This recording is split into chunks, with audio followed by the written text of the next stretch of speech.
TV, मैं हूं निधि आपके साथ और स्वागत आपका एमपी न्यूज़ के खास कार्यक्रम न्यूज़ रूम में, जहां हम बात करने वाले हैं मध्य प्रदेश की कुछ खास अपडेट्स को लेकर। लेकिन शुरुआत करेंगे कोविड-19 की अपडेट्स को लेकर। आपको बता दें कि मध्य प्रदेश में कोरोना का कहर अभी भी जारी है। भले ही रिकवरी रेट के मामले में मध्य प्रदेश का प्रदर्शन काफ़ी अच्छा है, ज़्यादा से ज़्यादा लोग स्वस्थ हो रहे हैं, डिस्चार्ज हो रहे हैं, अपने घरों को लौट रहे हैं, लेकिन ऐसे में भी संक्रमितों की संख्या जो है वो भी लगातार बढ़ती ही जा रही है। खैर, हम डालेंगे आंकड़ों पर नजर तो आपको बता दें कि मध्य प्रदेश में कुल संक्रमितों का जो आंकड़ा है वो 3,861 तक पहुंच गया है। ये जो है फिलहाल नंबर्स जो कहते हैं उन पर अगर हम नजर डालें तो साफ तौर पर दिखाई देता है कि संक्रमण अभी भी तेजी से फैल रहा है। कल के दिन में 268 नए मामले देखने को मिले हैं, 268 नए मरीज कोरोना के। नई मौतें जो हैं, यानी पिछले 24 घंटों में 9 मरीजों ने दम तोड़ा है। वहीं कुल मौत का जो आंकड़ा है वो भी 581 तक पहुंच गया है। फिलहाल हम ये कह सकते हैं कि रिकवरी रेट बेहतर होने की वजह से मध्य प्रदेश में कोरोना फिर भी कंट्रोल्ड लेवल पर माना जा रहा है कि नियंत्रण में है स्थिति, इसीलिए अनलॉक की भी शुरुआत की गई है। इसी तरह अगर हम अन्य ज़िलों की बात करें, मध्य प्रदेश के कुछ ज़िलों की बात करें तो आर्थिक राजधानी इंदौर से शुरुआत करेंगे। बुधवार देर रात तक 1491 सैंपल्स की जांच की गई। इंदौर में 19 नए केसेस सामने आए हैं। कुल संक्रमितों का जो आंकड़ा है वो 4,753 तक पहुंच गया है। नई मौतें 4, यानी पिछले 24 घंटों में 4 मरीजों ने दम तोड़ा है और कुल मौत का जो आंकड़ा है वो 236 तक पहुंच गया है। वहीं बुधवार को ही 29 मरीज डिस्चार्ज भी हुए हैं, स्वस्थ भी हुए हैं। इसी के साथ स्वस्थ होने वाले मरीजों का जो आंकड़ा है वो 3,576 तक पहुंच गया है। तो इंदौर में भी देखा जा सकता है कि स्वास्थ्य सुविधाएं बेहतर है, यहाँ पर भी हर दिन ज़्यादा से ज़्यादा मरीज स्वस्थ हो रहे हैं। अभी ज़िले की बात, इंदौर ज़िले की बात करें तो 941 फिलहाल 941 यानी 1000 से भी कम एक्टिव केसेस इंदौर में देखे जा रहे हैं। कंटेनमेंट क्षेत्रों की बात करें तो कुछ नए कंटेनमेंट एरिया हैं, वो कंटेनमेंट क्षेत्र बने हैं, अब वो आपको बता देते हैं। सांवेर और देपालपुर का नाम भी इसमें शामिल है। पूरी सूची की बात करें तो कसेरा बाजार, स्वामी विवेकानंद नगर, विक्रम टावर, शालीमार रेसिडेंसी और महू के भी 2 इलाके नए संक्रमित क्षेत्रों की सूची में शामिल है।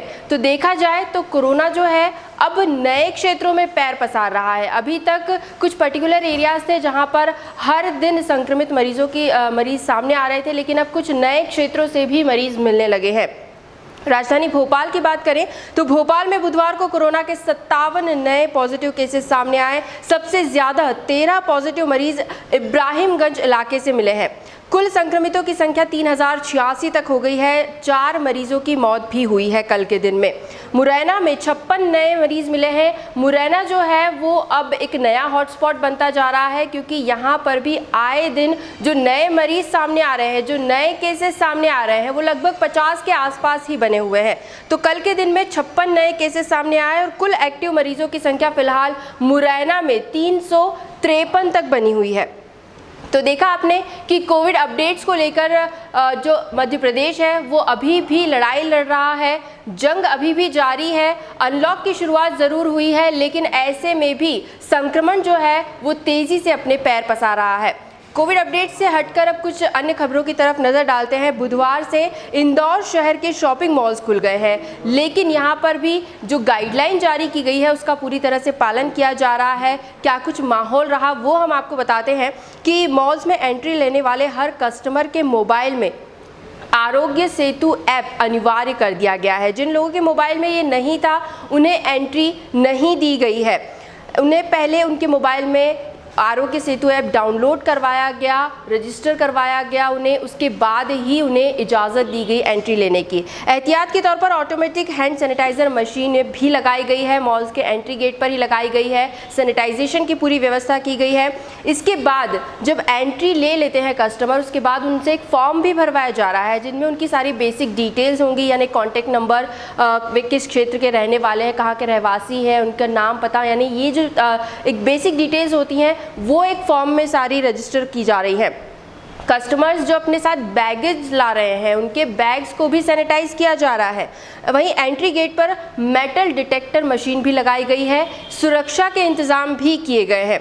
तो सुरक्षा की दृष्टि से हम आपको ये भी बता दें कि जब कस्टमर्स की एंट्री हो रही है तो कुछ सेकंड्स के लिए उनका मास्क जो है वो हटवाया जा रहा है ताकि उनके जो चेहरे हैं वो कैमरे में कैद हो सके।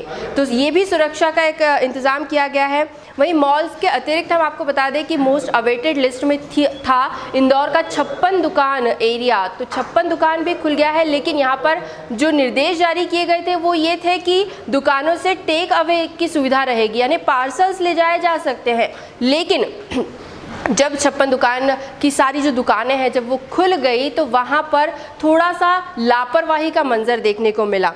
काफ़ी समय के बाद लोग 56 दुकान पहुँचे, लेकिन वहाँ पर भी भीड़ देखी गई। सोशल डिस्टेंसिंग लोग पूरी तरह से भूल गए। पार्सल ज़रूर ऑर्डर किए, लेकिन पार्सल्स को वहीं खोलकर वहीं की सीट जो बनाई गई है वहीं पर बैठकर खाने लगे। तो ऐसे में हम देख सकते हैं कि सोशल डिस्टेंसिंग का पालन नहीं किया गया। वहीं कई लोग बिना मास्क के भी घूम रहे थे। तो ऐसे में ये कहा जा सकता है कि जनता की लापरवाही सामने आ रही है। दुकानदारों ने, व्यापारियों ने पूरी कोशिश की कि ऐसा ना हो, समझाइश देने की कोशिश की गई, भीड़ को हटाने की कोशिश की गई, लेकिन फिर भी लोग जो थे एक लापरवाह तरीके से वहाँ पर भीड़ इकट्ठा करते रहे। मास्क ना पहनना, सोशल डिस्टेंसिंग का पालन ना करना और अन्य तमाम गाइडलाइंस को भी नज़रअंदाज कर देना, ये हमारे लिए ही एक बड़ा खतरा बन सकता है। ये सारी चीज़ें, प्रदेश में अनलॉक की शुरुआत ज़रूर की गई है, लेकिन ये सिर्फ आर्थिक गतिविधियों को बढ़ाने के लिए किया गया है। लोग जो परेशान हो रहे थे उसे कम करने के लिए किया गया है। लेकिन ऐसे में भी जनता की लापरवाही पूरी तरह से सामने आ रही है। और अगर संक्रमण एक बार फिर फैलता है तो आपको बता दें कि फिर से प्रतिबंध लगाया जा सकता है, लॉकडाउन फिर से घोषित किया जा सकता है। तो हमारी जागरूकता इसमें यहाँ पर सबसे अहम हो जाती है कि हम खुद अपनी जिम्मेदारी लें, अपने स्वास्थ्य को लेकर, अपनी सुरक्षा को लेकर हम खुद सतर्क रहें और खुद ही जागरूक रहें। अगली अपडेट की तरफ बढ़ते हैं। इंदौर के ही प्रशासन की अगर हम बात करें तो निगम ने अपने किराएदारों को बड़ी राहत देते हुए 2900 दुकानों का किराया माफ कर दिया है। निगमायुक्त प्रतिभा पाल ने बताया कि नगर निगम के 104 मार्केट हैं जिनमें कि 2900 दुकानें किराए पर दी गई है और सालों से व्यापारियों से किराया वसूला जा रहा है। लेकिन लॉकडाउन के चलते आर्थिक मार झेल रहे लोगों पर किराया भरने का अतिरिक्त बोझ ना पड़े, इसके लिए निर्णय लिया गया है। तो निगम ने 3 माह का किराया 2900 दुकानों का फिलहाल माफ कर दिया है। अगली अपडेट आपको बता दें कि जिला प्रशासन ने बुधवार से किल कोरोना अभियान की शुरुआत कर दी है, जिसके तहत 1700 टीमें घर घर जाकर सर्वे करेंगी। कोविड-19 के संदिग्ध मरीजों के साथ ही डेंगू, मलेरिया और डायरिया के मरीजों को भी सर्वे में शामिल किया गया है। इनकी जानकारियां भी जुटाई जा रही है। स्वास्थ्य विभाग ने सभी टीमों को पूरी तरह से प्रशिक्षित किया है और इस सर्वे में आंगनवाड़ी कार्यकर्ताओं और शिक्षकों का भी सहयोग लिया जा रहा है। ये अभियान 15 जुलाई तक चलेगा और घर घर जाकर ये टीमें हर एक व्यक्ति की जानकारी जुटा रही है। अगर बीमारी के लक्षण पाए जाते हैं तो उसे भी अपडेट किया जा रहा है। पिछली बार ये सर्वे मार्च माह में किया गया था जबकि कोरोना की शुरुआत हुई थी प्रदेश में, लेकिन उस वक्त जब हमने देखा था कि 7 लाख से भी ज़्यादा परिवारों का सर्वे किया गया था, तो इस बार भी कुछ इसी तरह का टारगेट रखा गया है कि ज़्यादा से ज़्यादा लोगों की जानकारी जुटाई जा सके, क्योंकि ये जो जानकारी है वो हमें कोरोना से लड़ने में काफ़ी मददगार साबित हो सकती है। इसके बाद हम एक अपडेट आपको दे दें यूपीएससी एग्जाम्स को लेकर। तो यूपीएससी ने प्रारंभिक परीक्षा के प्रत्याशियों को कोरोना के कारण एक और सुविधा दी है। कोरोना के कारण कई प्रत्याशी ऐसे हैं जो परीक्षा केंद्र अपनी सुविधा के अनुसार चुनना चाहते हैं। अभी भी कई प्रत्याशी ऐसे हैं जो अलग अलग ज़िलों में अटके हुए हैं, वे वहीं से परीक्षा देना चाहते हैं। तो ऐसे में आपको बता दें कि प्रारंभिक परीक्षा के परीक्षा केंद्र अब प्रत्याशी बदल सकेंगे। परीक्षा 4 अक्टूबर को होनी है, लेकिन प्रत्याशी 7 से 13 जुलाई और 20 से 24 जुलाई के बीच अपने परीक्षा केंद्र बदल सकते हैं। इसके लिए उन्हें एक ऑनलाइन आवेदन देना होगा। इसके लिए एक वेबसाइट भी जारी की गई है, upsconline.nic.in। upsconline.nic.in इस वेबसाइट पर जाकर प्रत्याशी ऑनलाइन आवेदन कर सकते हैं और अपने परीक्षा केंद्र में बदलाव कर सकते हैं। तो ये एक काफ़ी अच्छी सुविधा प्रत्याशियों को मिल रही है। अंत में बात करना चाहेंगे मध्य प्रदेश के मौसम को लेकर। तो जुलाई माह का पहला दिन जो था वहाँ पर मानसून की बारिश और ठंडक भरा माहौल पूरी तरह से नदारद रहा। दिन भर गर्मी और उमस से लोग परेशान होते रहे। कुछ इलाके ऐसे हैं जहां पर थोड़ी बूंदाबांदी या हल्की बारिश देखने को मिली है, लेकिन ओवरऑल अगर मध्य प्रदेश की बात करें तो अधिकतर ज़िले, अधिकतर शहर ऐसे थे जहां पर लोग गर्मी से ही परेशान रहे। तापमान की अगर हम बात करें तो अधिकतम तापमान सामान्य से 4 डिग्री ज़्यादा होकर 35.8 पर बना रहा। वहीं न्यूनतम तापमान भी सामान्य से 3 डिग्री ज़्यादा 26.1 तक बना रहा। हालांकि मौसम विभाग ने दक्षिण गुजरात से एक सिस्टम आगे बढ़कर मालवा में सक्रिय होने की बात कही है, जिससे कि इस हफ्ते, पूरे हफ्ते अच्छी बारिश का अनुमान ज़रूर लगाया जा सकता है। लेकिन अभी तक जैसा कि माहौल बना हुआ है कि दिन में गर्मी, धूप, उमस बनी रहती है, लेकिन शाम होते होते बादल छा जाते हैं और अच्छी बारिश देखने को मिलती है। तो इस हफ्ते भी कुछ इसी तरह मिला जुला मौसम प्रदेश में देखने को मिल सकता है। तो एमपी न्यूज़ के न्यूज़ रूम से फिलहाल यही अपडेट्स, लगातार और भी खबरें और भी जानकारियां हम आप तक जरूर पहुंचाते रहेंगे। बस आप बने रहिए हमारे साथ और देखते रहिए एमपी न्यूज़। धन्यवाद। एमपी की नब्ज, एमपी का हाल, मध्य प्रदेश की हर खबर एमपी न्यूज़ टीवी के साथ। लगातार खबरों के लिए सब्सक्राइब करें हमारा YouTube channel MP news TV. Latest updates के लिए बेल आइकन दबाना जरा भी न भूलें।